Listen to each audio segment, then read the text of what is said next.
Hello everyone, I hope you guys are doing very well. So, in today's video, we'll be discussing two most important characters of the novel Pride and Prejudice by Jane Austen. She was a famous English novelist and this novel was first published in 1813.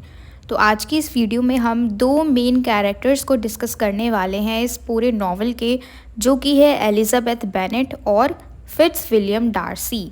So let's begin with Elizabeth Bennet. First point है smart and witty. ये बहुत ही ज़्यादा smart है और witty है। Witty का एक तरीके से हम कह सकते हैं फ़नी भी और क्लेवर भी। She loves clever talk and has a sharp mind. इसको क्लेवर टॉक करना पसंद है और इसका जो माइंड है वो बहुत तेज़ है। और लुक वाइज अगर हम बात करें तो ये बहुत ज़्यादा सुंदर नहीं है, एवरेज लुकिंग है। सेकेंड पॉइंट है इसका इंडिपेंडेंट। ठीक है, she speaks her mind and doesn't marry for money. जो भी उसके मन में होता है वो बोल देती है और ऐसा भी नहीं है कि वो लालच की वजह से किसी से शादी करती है, क्योंकि वो खुद इंडिपेंडेंट है। ठीक है, फिर नेक्स्ट पॉइंट है जजमेंट एंड ऑनेस्ट। वो दूसरों को जज भी कर लेती है बहुत जल्दी, लेकिन ऑनेस्ट है। ठीक है, शी मिस जजेस people but admits when she is wrong. ये दूसरों को मतलब एक तरीके से हम कहते हैं ना कि दूसरों को जब हम गलत समझ लेते हैं, दूसरों को हम जज करने लग जाते हैं, लेकिन जब हम जो भी हम सोचते हैं वो बाद में अगर गलत साबित हो तो उस गलती को हम मान भी लेते हैं। ठीक है, अगर मान लो किसी को मैंने बुरा बोलते हुए सुन लिया तो अब मैं सोचूंगी कि वो बुरा ही है, लेकिन फिर जब मैं उससे बातचीत करूंगी तो फिर मुझे लगेगा कि नहीं, मैंने गलत समझ लिया। तो ऐसा ही एलिजाबेथ का भी है। ठीक है, फिर फोर्थ पॉइंट है केयरिंग, कि ये केयरिंग भी बहुत ज़्यादा है। She loves and protects her family specially gene. ये अपनी फैमिली से बहुत ज़्यादा प्यार करती है, उनके लिए स्टैंड लेती है, स्पेशली जेन जो कि इसकी सबसे बड़ी बहन है, जेन बेनेट।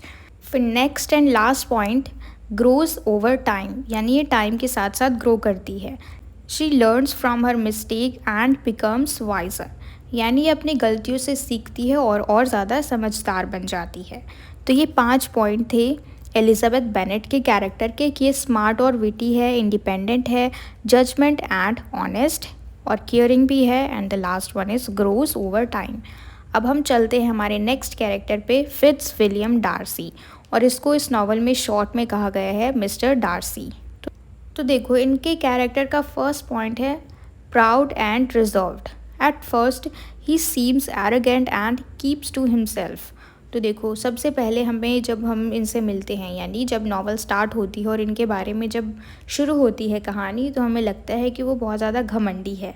ठीक है, और अपने आप में ही रहता है, यानी लोगों से घुलता मिलता नहीं है। जब बॉल में यानी पार्टी में जब पार्टी हो रही थी तो he was not enjoying the party, ये साइड में खड़े थे। ठीक है, जो डार्सी है वो बिल्कुल साइड में लोगों से हटके खड़े हुए थे। सेकेंड पॉइंट है वेल्दी एंड रिस्पॉन्सिबल, ये अमीर भी है और रिस्पॉन्सिबल भी है।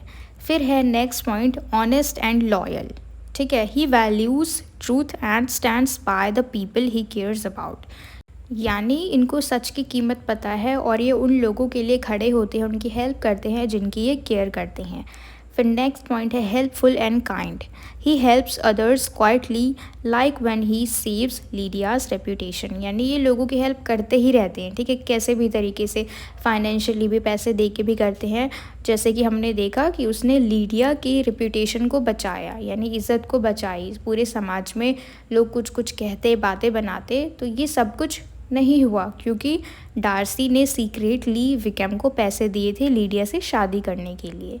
फिर लास्ट पॉइंट है हमारा चेंजेस फॉर लव। देखो ये बहुत बड़ी क्वालिटी है फिट्स विलियम डार्सी की, कि देखो शुरू में ये थोड़े घमंडी थे, लेकिन जैसे जैसे इनको एलिजाबेथ से प्यार हुआ या फिर जैसे जैसे ये पसंद करने लगे तो इनका बिहेवियर पूरा चेंज हो गया। ठीक है, ही becomes humble and open hearted because of his love for Elizabeth. तो यानी ये उसके लिए चेंज हो गए, एलिजाबेथ के लिए हम्बल बन गए, ओपन हार्टेड, यानी he changes his behaviour for his love. तो आज की इस वीडियो में हमने सिर्फ इन दोनों के कैरेक्टर स्केच को डिस्कस किया है और मैंने इस पूरे नॉवल की समरी को भी डिस्कस किया है in another video. You can get the link in the description box. और एग्ज़ाम पॉइंट ऑफ व्यू से इस नॉवल के 10 मोस्ट इम्पॉर्टेंट पॉइंट्स भी है जो कि मैंने डिस्कस किए हैं उस वीडियो में। आपको उस वीडियो का लिंक भी इस वीडियो के डिस्क्रिप्शन बॉक्स में मिल जाएगा। एंड अपार्ट फ्रॉम दैट, क्योंकि इस वीडियो में हमने सिर्फ 2 मेन कैरेक्टर्स को डिस्कस किया है, तो इनके अलावा जो भी कैरेक्टर्स हैं हमारे इस नॉवल में, मेजर और माइनर, उन सब को भी डिस्कस किया है in a separate video. You will also get that link in the description box of this video too. Right, तो आज की इस वीडियो में इतना ही। मुझे पूरी उम्मीद है कि आपको अच्छे से सब कुछ समझ में आ गया हो।